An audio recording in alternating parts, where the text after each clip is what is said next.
이번 시간에는 자바에서 반복문이라고 하는 것을 사용하는 방법에 대해서 알아보겠습니다.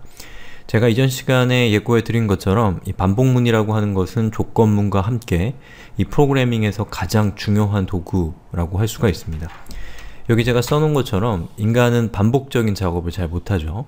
실수하고 지루해하고 뭐 여러가지 반복적인 것들을 했을 때 사람들은 그걸 잘 못하기 때문에 발생하는 부작용들이 있습니다. 바로 이러한 것들을 시스템에게 대행하기 위해서 만든 것이 이 기계인 거고, 이 컴퓨터가 바로 그러한 반복적인 작업을 사람 대신에 수행할 수 있는 그 수단이 구체적으로는 반복문이라는 것을 통해서 달성이 되는 겁니다. 반복문은 영어로는 루프라고도 하고요. 그리고 이터레이션이라고도 부릅니다. 둘 다 반복문, 또 반복적인 작업을 뜻하는 것이라고 생각하시면 되겠습니다. 자, 그럼 반복문의 문법에 대해서 이제 살펴볼 건데요. 반복문의 문법은 크게 몇 가지가 있는데 그 중에 우리가 살펴볼 것은 두 가지입니다. 그리고 이 두 가지는 서로 대체 가능한 관계에 있다고 생각하시면 되겠습니다. 자, 우선 대표적인 반복문은 while입니다. 가장 간단한 형태의 반복문이기도 하고요. 여기 while이라고 하는 것은 여기 제가 적어놓은 형식처럼 while로 시작합니다. 그러면 컴퓨터는 이제부터 반복문이 오겠구나 라는 것을 알 수 있게 되는 것이죠. 그 다음에 여기 있는 작은 괄호 안에 반복의 조건이 들어오는데요. 여기엔 이거는 어떤 기능을 갖는 이 정보가 들어오냐면 언제까지 반복할 것이냐 라는 것이 들어옵니다. 그리고 중괄호가 이렇게 오고 중괄호가 끝납니다. 그러면 이 중괄호와 중괄호 사이에 있는 이 구간에는 반복적으로 실행하고자 하는 것이 위치하게 됩니다. 즉 반복 작업이 들어오게 되는 거죠. 그러니까 영어에서도 while이라고 하는 것은 무엇 하는 동안 이런 뜻이잖아요. 즉 여기 있는 이 괄호 안에 들어오는 조건이 참, 영어로는 true인 동안 반복적인 작업을 반복적으로 실행한다 라는 것이 이 while문의 문법적인 구성입니다. 자, 그럼 구체적인 코드를 통해서 이 while문이 어떻게 동작하는지를 살펴봅시다.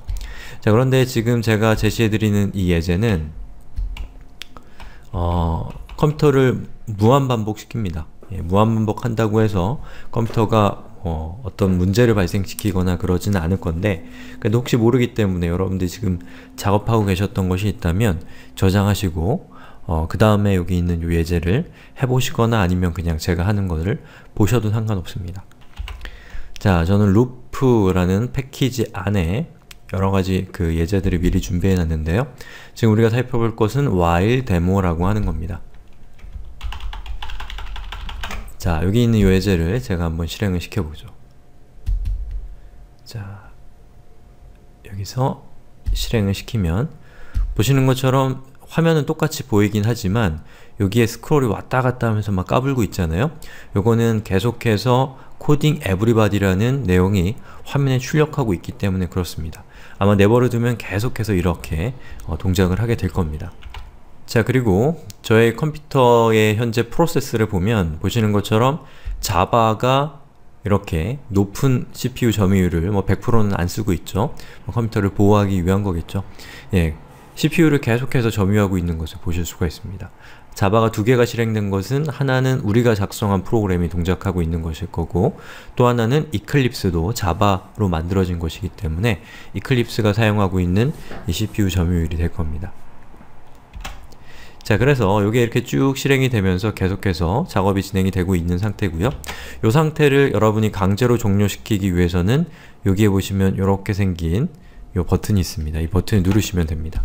그러면 여러분이 동작하고 있었던, 실행시키고 있었던 자바 애플리케이션의 실행이 멈추게 됩니다. 자, 그럼 코드 안으로 들어가 보겠습니다. 자, 여기 있는 while문이 등장을 했죠. 그리고 while문 뒤에 오는 반복 조건, 즉 언제까지 반복할 것이냐 라고 하는 부분이 현재 true라고 하는 값이 이렇게 박혀 있습니다. 이런 걸 이제 하드코딩이라고도 부르는데요. 값이 고정되어 있다라는 것이죠. 그리고 이 중괄호 안에는 뭐가 있냐면 자, coding everybody라는 텍스트를 화면에 출력하는 printrn이라고 하는 명령어가 위치하고 있는 상태입니다. 즉, while 뒤에 있는 요 반복 조건이 언제나 true이기 때문에 반복적으로 실행해야 될 이 액션은, 이 코드는 무한대로 실행이 되게 되는 겁니다. 자, 그러면 여기 있는 걸 반대로 해서 여기 있는 true라는 값을 제가 false로 바꾼 다음에 요것을 실행을 하면 어떻게 되냐면 에러가 뜨죠? 그리고 여기 있는 에러가 어떤 건지 한번 보면, 자, 여기 메시지에 나오는 에러는, 자, 이거 자체는 문법적으로 문제가 있다라기보다는 이 자바는 이게 어차피 동작하지 않을 반복문이라는 것을 여러분들에게 알려주는 그런 형태의 에러라고 볼 수가 있겠습니다. 자, 그래서 결과적으로 이것은 실행되지 않을 것이라는 거죠. 자, 그런데 우리가 지금까지 살펴본 이런 형태의 반복문들, y 뒤의 반복 조건이 true나 false가 이 하드코딩 되어 있는 형태의 이런 반복문들은 제가 아까 간단하게 말씀드린 것처럼 효용이 없습니다. 왜냐하면 값이 고정되어 있기 때문이죠. 물론 효용이 없는 건 아닙니다.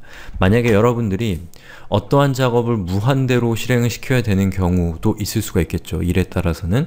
그런 경우에는 여기에 true가 하드코딩 될 수 있겠지만 최소한 여기에 false가 들어가 있거나, 또는 현재 이것처럼 뭐 이렇게 똑같은 작업이고 별로 의미 없는 작업이 반복적으로 실행되는 경우는 큰 효용은 없다라는 것이죠.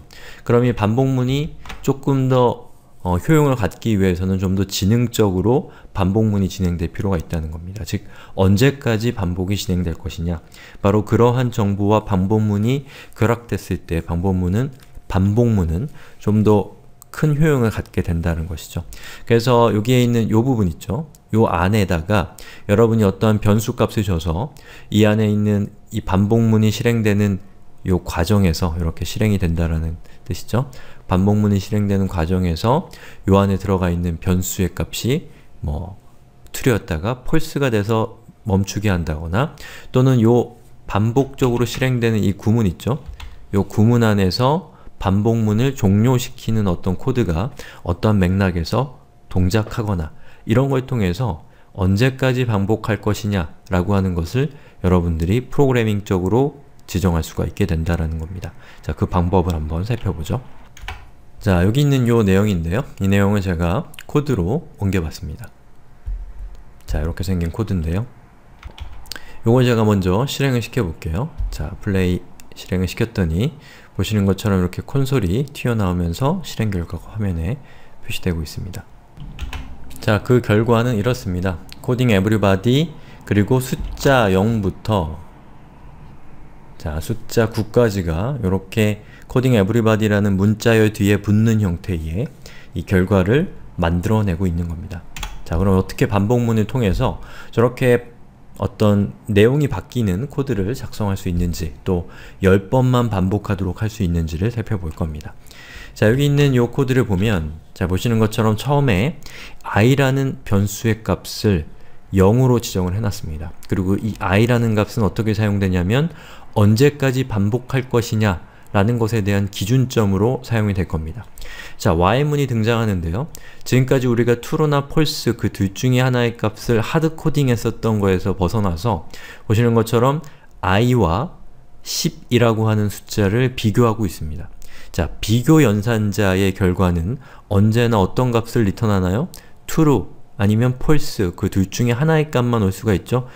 그래서 결과적으로 여기에 있는 요 값은 true나 false가 되지만, 자, 여기에 있는 이 변수로 인해서 변수의 값이 어떻게 되느냐에 따라서 true가 될 수도 있고 false가 될 수도 있다라는 것입니다.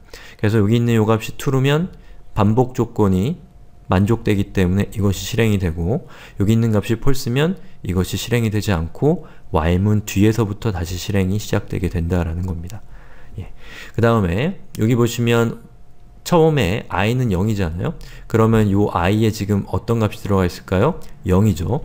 0은 10보다 작죠. 그렇기 때문에 여기 있는 이 조건은 true가 됩니다. 그럼 여기 있는 구문이 실행이 돼서 systemout.println에 coding everybody 더하기 i, 즉 현재 i 값은 뭐예요? 0이 이렇게 결합이 돼서 coding everybody 0라는 값이 화면에 출력이 되고요. 그 다음에 여기 있는 요 값이 실행이 되는데 i++ 라고 되어 있습니다.